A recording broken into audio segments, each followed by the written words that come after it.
Մենք այսօր հյուրընկալել ենք քաղաքագետ Մայր Հայաստան կուսակցության վարչության անդամ Երվանդ Բոզայանին։ Ողջույն, պարոն Բոզայան։ Բարև ձեզ, պարոն Բոզայան։ Եվ առաջին հարցը ես տամ, հա։ Վենսի այցից հետո Նիկոլ Փաշինյանը թրիպի գովերգելու տրամաբանության մեջ հանրայինի եթերում հայտարարում է, որ այդ ամեն ինչը որ կողքի տնենք նույնիսկ տնտեսական օգուտները, բայց ստացվում է, որ 99 տարեով Միացյալ Նահանգները երաշխավորում է, որ Հայաստանի Հանրապետությունը գոյություն է ունենալու։ Այսինքն այդ ամերիկյան մասնավոր ընկերությունը դառնում է Հայաստանի 99 տարի առնվազն 99 տարվա գոյության երաշխիքը։ Ես այդ բանը մտածեցի, որ Վիլսոնն մի 100 տարի առաջ իր ձեռքով քարտեզ էր գծել Հայաստան, լավ, բաբաթի մեզ քարտեզ էր, էլի, բայց այդ գծելուց հետո Հայաստանը 3-4 ամիս հետո անկում ապրեց, չէ՞, Հայաստանի առաջին հանրապետությունը։ Հա, բայց ի տարբերություն Վիլսոնի այսօրվա Միացյալ Նահանգների վարչակազմը ի պատիվ իրենց իրանք չեն հայտարարում, որ իրանք երաշխավորի դեր են կատարելու։ Չէ, Նիկոլն է երաշխավորում։ Դե գիտեք, այդ Նիկոլը որ ասում է երաշխավորում, սա ինձ հիշեցնում է մեծապատիվ մուրացկանների Հակոբ Պարոնյանի, այն որ ասում ասում անգլերեն գիտեք, ֆրանսերեն գիտեք, ասում չի ասում ոչինչ կասենք, որ գիտեք։ Դա մոտավորապես նման է այդ դրանին, որ ասում է ոչինչ կասենք, որ երաշխավորում է, ոչինչ կասենք, որ Ամերիկանը 9 միլիարդ դնում բան։ Այսինքն ես առաջարկում եմ ընդհանրապես մոռանալ Նիկոլ Փաշինյանին, որտեղ հունիսի 7-ին ես համոզված եմ, որ Հայաստանում իշխանությունը փոխվելու է։ Եվ պատկերացրեք, որ մենք ենք արդեն իշխանության գալու, այսինքն մենք նկատի ունեմ ընդդիմությանը, այսինքն ամբողջական ընդդիմությանը, հա։ Եվ ինչ պետք է անի, որպեսզի մենք հասկանանք ինչ պետք է անի, պետք է մենք հասկանանք ընդհանրապես այս տրիպը, Վենսի այցը ինչ նպատակ է հետապնդում։ Դրա համար բացի այն վերլուծություններից, որ կան նաև ամերիկյան վերլուծություններ, որոնք հիմնականում պահպանողական շրջանակները վերլուծում են, թե իրանց իրական նպատակը որն է։ Հա, իրանց իրական նպատակը, իրանք ասում են, որ մենք ունենք լրջագույն նպատակ կանգնեցնելու Չինաստանին։ Չինաստանը իրենց գլխավոր մրցակիցն է դարձել 2025 թվականի դրությամբ Չինաստանը ունի 1 տրիլիոն պրոֆիցիտ, այսինքն Չինաստանը աշխարհի հետ առևտրի ժամանակ 1 տրիլիոն դոլար եկամուտ է ստացել։ Եթե նախկինում այդ 1 տրիլիոնը ինքը դնում էր մեծ մասը դնում էր ամերիկյան պետության պարտատոմսերի վրա, հիմա քանի որ տեսնում որ ամերիկյան էկոնոմիկան սկում է, ինքը հրաժարվել է ոսկի է գնում եւ հայտարարել է, որ այն ճանապարհը մետաքսի ճանապարհի վրա երկրները որ կան, տեխնիկի ներդրումներ պետք է անի։ Քանի որ ինքը ոսկի է առնում, դոլարը սկում է, այսինքն դոլարի անկումը դրանով է պայմանավորված, ոսկու գնի բարձրացումը։ Միանշանակ, իհարկե։ Երկրորդ տարբերակը դա այն է, որ փաստացի ինքը Չինաստանը հայտարարել է, որ ինքը այն երկրները, որ կանգնեցին իր ճանապարհի վրա, պետք է ներդրումներ անի։ Ինքը օրինակ 2025 թվականի վերջի տարվա մեջ միայն վերջի տարվա ընթացքում Ղազախստանում ներդրել է 23 միլիարդ դոլար։ Պատկերացնեք ինչ թիվ է։ Իսկ ընդհանրապես կենտրոնական Ասիայում մոտ 100 միլիարդ դոլարի ներդրում արել։ Համա ամերիկացիներն ասում են, որ մենք պետք է կարողանանք այդ կենտրոնական Ասիայում ոտետայխ ունենանք, որտեղ Չինաստանը ունի ազդեցություն, Թուրքիան ունի ազդեցություն, Ռուսաստանը ունի ազդեցություն, հիմնականում Չինաստանն է մեծ ազդեցություն։ Բա Ամերիկան ինչով է ոտի տեղ ունենալու։ Հիմա որպեսզի ինքը կարողանա ոտի տեղ ունենա, իրան պետքա լոգիստիկ ճանապարհներ ունենա, որպեսզի կարողանա հասնել։ Ինքը ասում է կենտրոնական Ասիան դա ամենահարուստ տեղերից մեկն է։ Այդ հարուստ երկրներից մենք էլ առաջարկություն ունենանք, որպեսզի առաջարկությունով մենք կարողանանք մրցակցել Չինաստանի հետ։ Իդեպ ասեմ անցյալ տարվա մի քանի ամիս առաջ Վաշինգտոնում Տրամպը ընդունեց կենտրոնական Ասիայի 5 երկրների ղեկավարների եւ խոստացավ, որ Միացյալ Նահանգները հսկայական ներդրումներ են անելու եւ ինքը հայտարարեց, որ այսպես արհեստական բանականության ոլորտի մասով մեծ զարգացումների հեռանկար կա այդ երկրների համար, իրանք էլ իրանց կողմից մեծապատիվ հրացկաների պես ասեցին գովել Տրամպին։ Իրանց կողմն են արդեն back office, front office վիճակը։ Հիմա տեսեք, եւ հաշվառնելով այդ հանգամանքը այս տրիպը դա համարվում է հանգուցային կետ, այսինքն եթե նախկինում դու ճիշտ ես ասում, տարածաշրջանում Միացյալ Նահանգները մեծ դեր չեն ունեցել, հիմա իրանք շատ մեծ դեր են ստանում, որտեղ ըստ էության կարելի ասել, որ այս տրիպի միջոցով ինքը հենման կետ է դառնում, որով ինքը կարողանա իր ազդեցությունը տարածի դեպի Ադրբեջան, Ադրբեջանից դեպի կենտրոնական Ասիա։ Հիմա արդեն բոլորը հիշում են Զբիգնև Բժինսկու այդ շախմատային բանի տախտակի պատմությունը բան այդ կոնցեպտը, որտեղ ասում էր, որ Ադրբեջանը պետք է կատարի այդ բանի բուտուլկայի պրոբկայի դեր, որտեղ են Ադրբեջանը, որ մենք վերցնում ենք, փաստորեն ամբողջ կենտրոնական Ասիայում մենք ճանապարհ ենք ունենում։ Իսկ որպեսզի Ադրբեջանը վերցնենք, մենք պետք է Հայաստանը վերցնենք։ Սա է, Հայաստանը պետք է հենակենտրոն ունենանք։ Հիմա տեսեք, դուք ասում եք ինչ է ստանում տրիպից Հայաստանը։ Հայաստանը տրիպից ստանում է մենակ մի բան։ Նիկոլ Փաշինյանը ստանում է աջակցություն, որ ինքը ընտրվի, ինքը երաշխիք կունենա, որ փաստացի Միացյալ Նահանգները կշարունակեն Հայաստանը ինչ է ստանում։ Ես դրա համար եմ Նիկոլը ասում, հասկացանք տրիպից Հայաստանը։ շահում է Միացյալ Նահանգները, շահում է Ադրբեջանը, շահում է Թուրքիան, կորուստ ունենում Չինաստանը, Ռուսաստանը, Իրանը, բայց նաև շահում է Նիկոլ Փաշինյանը։ Հիմա հարց, ըստ էության նույն ամերիկյան շրջանակները նշում են, որ բայց գիտեք, մենք այս ինչ որ կառուցում ենք, մենք հասկանում ենք, որ այս տարածաշրջանը բավականին բարդ տարածաշրջան է, եւ սրա վրա սկսել են ազդել Իրանը, Ռուսաստանը, Չինաստանը, սկսել են հարվածներ տալ։ Եվ ամենաթույլ օղակը իրանք ասում են, որ Հայաստանն է։ Ինչու՞։ Հիմա ես ասեմ ինչու։ Բանն այն է, որ Ադրբեջանը, ասեմ ձեզ, երևի մի քիչ ամոթա, բայց ես պետքա իրականությունը խոստովանեմ, շատ լուրջ քաղաքականություն է վարում, բազմավեկտոր քաղաքականություն է, բալանսավորված քաղաքականություն է վերաբերվում։ Ինքը անցյալ տարի կնքեց Չինաստանի հետ ռազմավարական հայցակարգ, որ այդ մեկ ճանապարհի, այդ մետաքսի ճանապարհի վրա ինքը պետք է հանգուցային երկիր դառնա։ 23 թվականին նույն պայմանագիրը կնքեց Վրաստանը։ Եվ տեսեք, Ադրբեջանը նույն տիպի պայմանագիր է կնքել Ռուսաստանի հետ հարավհյուսիս համակարգ աշխատացնելու, Չինաստանի հետ, Վրաստանով պետք է։ Եվ վերջապես Միացյալ Նահանգները այս Վենսիայցի ժամանակ խաղաղ կնքեց, որով տրիպով պետքա, այսպես ասած, ամերիկյան շահերը սպասարկի, այսինքն Ադրբեջանը սպասարկում է Ռուսաստանի շահերը հյուսիս-հարավով, Չինաստանի շահերը դեպի Վրաստանով եւ Հայաստանի ճանապարհով Ամերիկայի շահերը, այսինքն այդ երկիրը դառնում է մի երկիր, որը փաստորեն Միացյալ Նահանգների, Չինաստանի եւ Ռուսաստանի շահերը բալանսավորում են, ինքը դառնում է կենտրոնական երկիր, երկիրը հպարտանում է դառնում, միջազգային հաբ, միջազգային հաբ է դառնում, իհարկե։ Հիմա Վրաստանը նույնը փորձում անել Վրաստանը աշխատացում է հյուսիս-հարավը, թեև ինքը չունի քաղաքական հարաբերություններ Ռուսաստանի հետ, գիտեք, այդ բանի հետ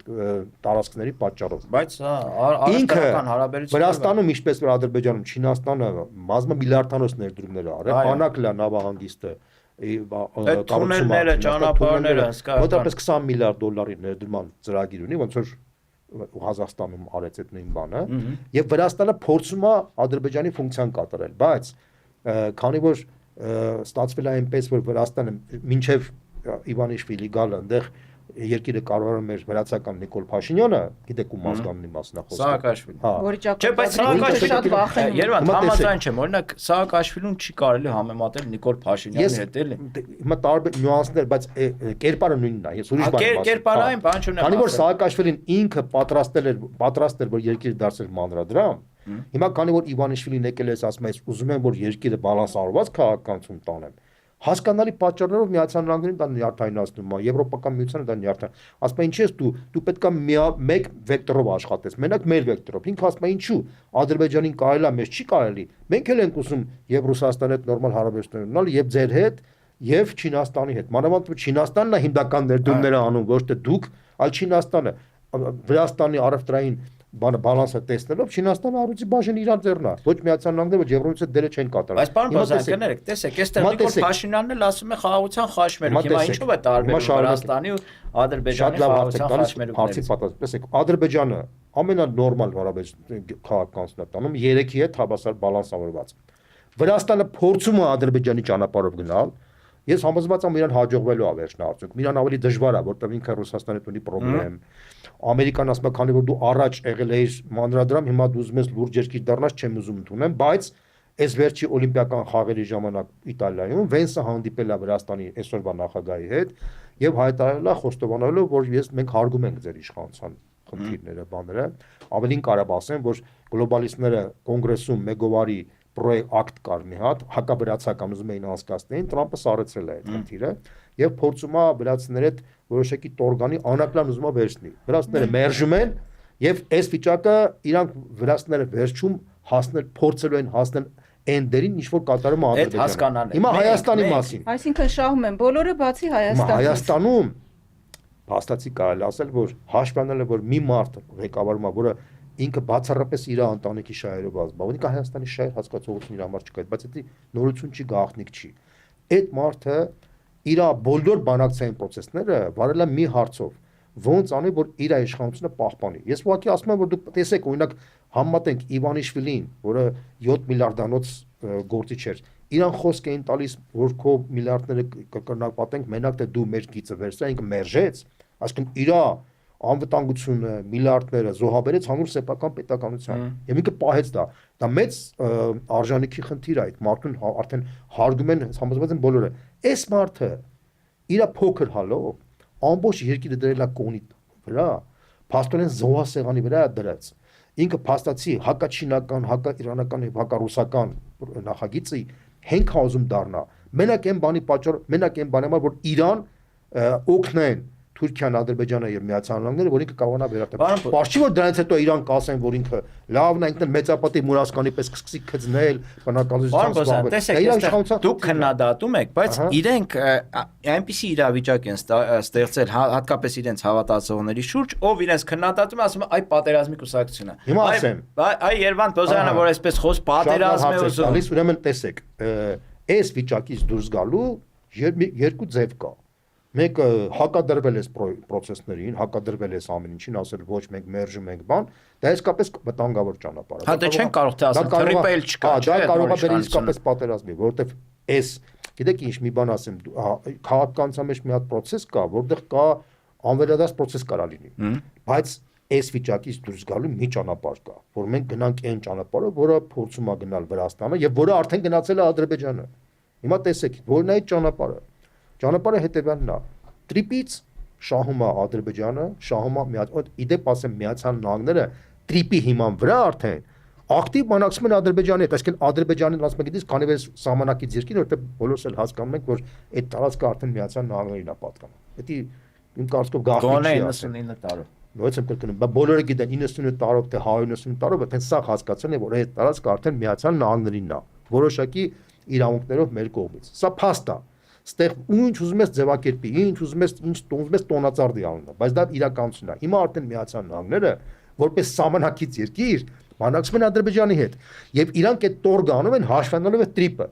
Հիմա մենք ինչ կարանք անենք։ Հունիսի 7-ից հետո ասելու ենք հետեւելը, քանի որ արդեն Նիկոլ Փաշինյան գոյություն չունի, իր ընտանիքը արդեն շահերը չկա։ Փորձենք Հայաստանի շահերը, Հայաստանի օրակարգը առաջ բերենք եւ փորձենք Հայաստանի շահը նաև տեսանելի դարձնենք ստեղ։ Եվ նույն Միացյալ Նահանգների պահպանողական շրջանակները խոստովանում են, որ եթե այս իրավիճակը մնա, Հայաստանը կարող է հարված ստանալ եւ Միացյալ Նահանգները կարող է իրանք էլ կորուստ ունենալ։ Այսինքն իրանք էլ են հասկանում, որ ստեղ պետքա կոմպրոմիս։ Իրանք էլ են ընդունում, որ այդ կոմպրոմիսը պետքա լինի նաև Ռուսաստանի հետ։ Բայց այստեղ եթե ասում եք Հիմա շարունակեմ ես ավարտեմ միտքս։ Կներեք, պարոն Բոզյան, տեսեք, եթե դա Միացյալ Նահանգների տարածքի ընկալում ունի, իրենք էլ աշկովունքով այս իշխանությունները հասկացնում են, որ եթե այդտեղ Միացյալ Նահանգներն է, վերջ Ադրբեջանը էլ մեր վրա չի հարձակվի։ Տեսեք, ուրեմն Միացյալ Նահանգները դա եմ ուզում ասեմ։ Նույնիսկ ամերիկյան ընկերությունները ասում են, որ քանի որ մենք այդտեղ երաշխիքներ չենք տալիս անվտանգության, մենք վախենում ենք այդտեղ ներդրումներ անել, որտեղ դա պատերազմի պոտենցիալ բուն կարա լինի։ Դա համար մեր համար էլի բանը խնդրահարույց խնդիր է։ Իրանց մոտ էլ այդ խնդրեմը կա։ Իրանք ասում են մենք երաշխիք չենք տալիս, բայց եթե դու երաշխիք չես տալիս մի երկրում, ո՞նց կարաս լուրջ ներդրում անես։ Նույն ամերիկյան շրջանակները կոպես են մտածում, ասում են մենք ո՞նց կարանք բանում Ադրբեջանում եւ Հայաստանում ներդրում անենք, որտեղ երաշխիք չենք տալիս։ Իսկ երաշխիք իրանք չեն տալի, որտեղ գետնի վրա իրանք չունեն այդ հնարավորությունը, վել ես հասկանում։ Եվ դրա համար այնտեղ նույն Տրամպի վարչակազմի շրջանակներ կան, որոնք ասում են, որ մենք պատրաստ ենք այդ երաշխիքային մասով կոմպրոմիսի գնանք ռուսների հետ, որտեղ ուրիշ, բայց ոչ չինացիների, որտեղ իրանց համար գլխավոր խնդիրը չինացիներն են։ Հիմա դրա համար մենք ինչ ենք առաջարկում, մասնավորապես Մայր Հայաստան ինչ ասում, մենք ասում ենք մենք չենք գալիս որ տրիպը վերացնենք։ Մենք ասում ենք տրիպը դա պետքա փոխ լրացնենք հայկական օրակարգով։ Դա ինչա նշանակում, որ նույն կոմունիկացիոն կապը մենք պետքա անենք Ադրբեջանի տարածքով դեպի Ռուսաստան եւ դեպի Իրան, որպեսզի մենք կարողանանք չինական պրոյեկտներ աշխատացնենք, ինչպես որ Ադրբեջանն է աշխատացնում։ Այն ինչ որ թույլատրված է Ադրբեջանին, պետքա թույլատրված լինի նաեւ մեզ, որտեղ եթե մենք միակողմանի լինենք, մենք ավտոմատ դառնում ենք թիրախ եւ դա բռնումով կարելի է հասկանալ։ Երկրորդը, Հայաստանի եւ Ադրբեջանի տարածքը սահմանը մոտավորապես 1000 կիլոմետր է կազմում։ Գիտեք, ինչքան սահմանազատված է սահմանը, ընդհանրապես 12 կիլոմետր, Տավուշի մասով 12, այսինքն 1%-ն է սահմանագծված 8 տարվա ընթացքում դուք պատկերացնում եք, եւ այս մարդիկ առանց ամոթի ասում են, որ իրանք խաղաղություն են բերել։ Սա ծիծաղելի բան է։ Ուրեմն մենք ինչ պետք է անենք նոր իշխանությունը։ 1000 կիլոմետրի առնվազն 90%-ը պետք է հասցնենք սահմանագծենք եւ սահմանազատենք Հայաստան այդ նախկին խորհրդային քարտեզների հիման վրա։ Այսինքն դա ինչ անշանակում խաղաղություն, որ գետնի վրա Ադրբեջանը ճանաչի քո տարածքային ամբողջը։ Ինքը չի ճանաչում քո տարածքային։ Մինչև հիմա չի հայտարարել։ Ինքը չի ճանաչում։ Ինքը պաշտոնապես ասում է Տարբերություն Հայաստանի։ ի տարբերություն Հայաստանի ինքը ասում է ինքը հասկանում է որ այս Նիկոլ Փաշինյանի պարագայում մեղք է ճանաչել որևէ բան։ Այս մարդը մեր ժողովուրդը պետք է հասկանա, որ այս մարդը վիրուս է Հայաստանի ապագայի համար, անվտանգության համար։ Ինքը վերանում է, մենք արդեն սկսում ենք բանակցել Ադրբեջանի հետ սահմանի ճանաչման շուրջ, սահմանի կոնկրետ գետնի ճանաչման շուրջ, որի մեջ շահագրգռված է եւ Ռուսաստանը եւ Միացյալ Նահանգները տարբեր պատճառներով։ Ռուսաստանը շահագրգռված է, որտեղ իր դաշնակիցն է, իսկ Միացյալ Նահանգները շահագրգռված են, որպեսզի ճանաչումով երաշխիք կլինի, որ նոր պատերազմ չի լինի, եւ այդ իմաստով արդեն այդ քո ասած ամերիկյան ընկերությունները լուրջ կմտածեն, թե այստեղ ներդրումներ անեն, այսինքն օբյեկտիվորեն շահավետ է։ Մենք ինչ ենք առաջարկում։ Պետք է լինի միջնորդ ինստիտուտ։ Մենք տեսնում ենք, որ առաջին հերթին դա կարող լինի Ռուսաստանը։ Ռուսաստանը կարող օգնի այդ բանը երրակողմ ֆորմատի բանը ավարտեմ սահմանների ճանաչման խնդիրը լուծնենք վերջնականապես, հետո կարող միանա նաև Միացյալ Նահանգները ասի, ես էլ եմ ընդունում այդ բանը, հետո նաև Եվրամիությունը կարող ասի, որ ես հաստատում եմ շնորհակալություն, որ իրանք կարողացան դա խնդիր լուծեն, եւ Հայաստանի եւ Ադրբեջանի սահմանները ճանաչելուց հետո արդեն մարդիկ երաշխիք ունենան ներդրում են անելու եւ այդ իմաստով հիմա հարց ինչ հեռանկար կարող ունենա Հայաստանի եւ Միացյալ Նահանգների մեջ մենք տրիպը նվեր ենք տալիս չէ իրան փաստացի բացի կոմունիկացիաների բացումից մենք չգիտենք ինչ ենք ստանում մենք ինչ կանանք ստանանք ուրեմն Միացյալ Նահանգները այսօր առաջադեմն են արհեստական բանականության ոլորտում աշխարհի 8 խոշոր ընկերություններից 7-ը ամերիկյան են այսինքն ամերիկացիները պարտվել են չինացիներից բոլոր ոլորտներում, բացի այդ ոլորտից, մենք սա տեսնում ենք։ Այդ ոլորտում, ուրեմն այս ինֆորմացիա ասեմ ձեզ, հայկական տարահայերը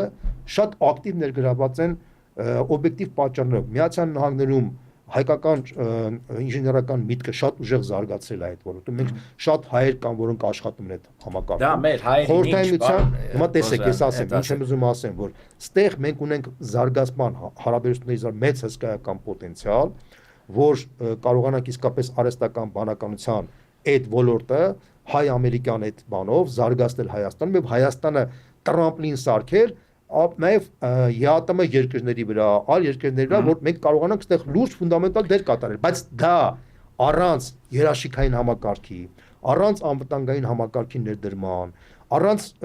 երաշխավորված խաղաղության գործընթացի կյանքում հնարավոր չի կյանքի կոչել։ Դուք հիմա խոսում եք ապագա ներդրումների մասին եւ հայ-ամերիկյան հարաբերությունները հաստատելու մասին, բայց այս իշխանությունները այդ քարոզչական փուչիկը հիմա արդեն փչում են եւ ներկայացնում են մեր հանրությանը։ Ասում եք ամերիկյան ընկերությունները իրենք մտածում են այստեղ ներդրումներ անեն, թե չէ, բայց ինչ են ասում մեր ժողովրդին 9 միլիարդ դոլար բերելու են, ինչ որ ռեակտորներ են բերում, հա, միասնական էներգետիկ համակարգ եւ այլն։ Մեր ժողովուրդը այլևս չի հավատում։ Այդ փակագծերն էլ բացենք, որ մեր հասարակությունը մեծ մասը այլևս այս իշխանությունը չի հավատում։ Դա բոլորս էլ այս մարդը խափել է 18-ին, 15-ին, 20-ին։ Մի հատ ոլորտ ասեք, որ չի խափել։ Ինքը բոլոր հարցերում խափել է։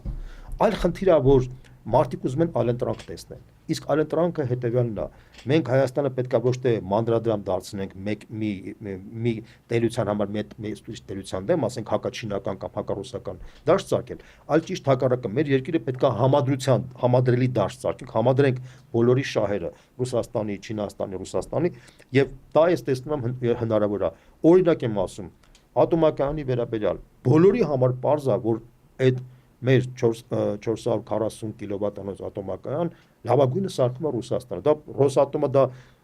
ինքը սարքում է Թուրքիայում, որ ՆԱՏՕ-ի անդամ Միացյալ Դաշնակից։ Այսինքն հիմա կանգնած ենք ատոմակայանի փակման խնդրի առաջ։ Կանգնած չենք։ Ինքը կառուցում է Հունգարիայում, որը ՆԱՏՕ-ի անդամ է, Եվրոմիության անդամ է, Տրամպի դաշնակիցն է, բայց կառուցում է Ռոսատոմը։ Ինչի, որտեվ այս ոլորտում Ռուսաստանը առաջամարտիկ է, ինչպես որ արհեստական բանականության մեջ առաջամարտիկ է Միացյալ Նահանգները, ինչպես որ արդյունաբերական զարգաբանների մեջ առաջամարտիկ է Չինաստանը, այսինքն մենք Ռուսաստանից պետք է լավը վերցնենք, այսինքն ատոմակայանի զարգացումը։ Ռուսաստանից պետք է անվտանգային համակարգով Դիմը չեն վերցնում, սրանք չեն վերցնում։ Մոռացեք սրանք հունիսի 7-ից չեն լինելու։ Ես անկեղծ եմ ասում։ Ես սենց եմ ասում, եթե հունիսի 7-ին այս մարտիկ մնան, Հայաստանի ճակատագիրը շատ կարճ ժամանակում կնմանվի Արցախի ճակատագրին։ Ես համոզված եմ, որ մեր ժողովուրդը ինքնասպան, մազոխիստ ժողովուրդ չի։ Մեր ժողովուրդը իսկապես ուզում է զարգանալ ապրել, բայց մեր ժողովուրդը չի ուզում մենակ քննադատելիք, ուզում է որ պոզիտիվ այլընտրանքը տեսնել։ Այդ այլընտրանքը շատ քիչ ուժերն են տալիս, որոնցից մեկը ես ուրախությամբ ասեմ մեր քաղաքական ուժն է, որտեղ մենք ասում ենք, որ մենք ունենք այդ այլընտրանքը զարգացնելու համադրելով եւ Միացյալ Նահանգների շահերը եւ Ռուսաստանի շահերը։ Պարոն Բոզյան, ամփոփենք մեր զրույցը եւ ամփոփենք այն բանով, որ այս իշխանությունների վարած քաղաքականությունը, որը խաղաղության խաչմերուկ են ասում, չէ, սարքել են երևի արդեն շատերի մոտ ընկալում կա, որ ԱՄՆ-ի չգիտեմ որ երրորդ նահանգն ենք արդեն մենք դարձել, հա, շուտով բարեկեցություն, բարգավաճում խաղաղություն է լինելու, այնինչ գետնի վրա դա ուղիղ հակառակն է, մենք չունենք երաշխավորված խաղաղություն, մեզ պետք է երաշխավորված խաղաղություն Մենք ունենք այսօրվայությամբ շոու, կարճ խաղաղության իմիտացիա, շոու, կարճ բենզին ներկրելու տնտեսական համագործակցության շոու, դրանք սա շոուներ են, հետո մահակադառնալու մեր գլխին, որոնք բնականաբար։ Մենք ասում ենք պետք է լինի երաշխավորված խաղաղություն, երաշխավորված տնտեսական զարգացում, երաշխավորված կոմունիկացիաների բացում եւ իսկապես բանը կոմունիկացիոն խաչմերուկ։ Դա իրական կոմունիկացիոն խաչմերուկը կարա առաջարկի մի իշխանություն, որը բարդությունարված եւ վախեր չունի ոչ Ռուսաստանից, ոչ Միացյալ Նահանգներից, ոչ Չինաստանից։ Այս մարդը գիշերը քնում է, տակը համապատասխան բաներ անում, որտեղ վախենում է Պուտինից, որտեղ ժամանակին ինքը գցել է այդ երկրին։ Այդ մարդը ինքը գիշերը քնում ասում է ոնց անեմ, որ այդ մարդու ազատվեմ։ Եվ ինքը հայտնվում է Թուրքիայի գիրկը։ Մենք այդպիսի իշխանություն պետք է չունենանք, դա շատ պարզ է։ Վերջին բանը, հա, եթե ասում են գիրկը, Թուրքիան ինչի միջև հիմա սահմանը չի բացում։ Եթե այդքան ամեն ինչ լավ է, ամեն ինչ հիանալի է, սահմանը ոչ մի բոլոր նախապայմանները բավարարել են։ Երբ որ տեսնում են, որ մարդը պատրաստ է հանուն սեփական իշխանության ամեն ինչ զոհաբերել, այդ մարդիկ ինչի պետք է քեզ կոմպրոմիսի գնան։ Բայց հարցում կոմպրոմիս չեն գնա։ Այսինքն շատ տարածական։ Ուղղակի զարմանում ես թե, չէ, տեսեք, օրինակ տեսեք, Մինսկի խմբի կոմից լուծարումը Արցախի հարցի, եկեղեցու դեմ պայքարը, ասենք բոլոր տիպի այդ հարցերը սաղ, բանավորված է մի հարցով, այս մարդը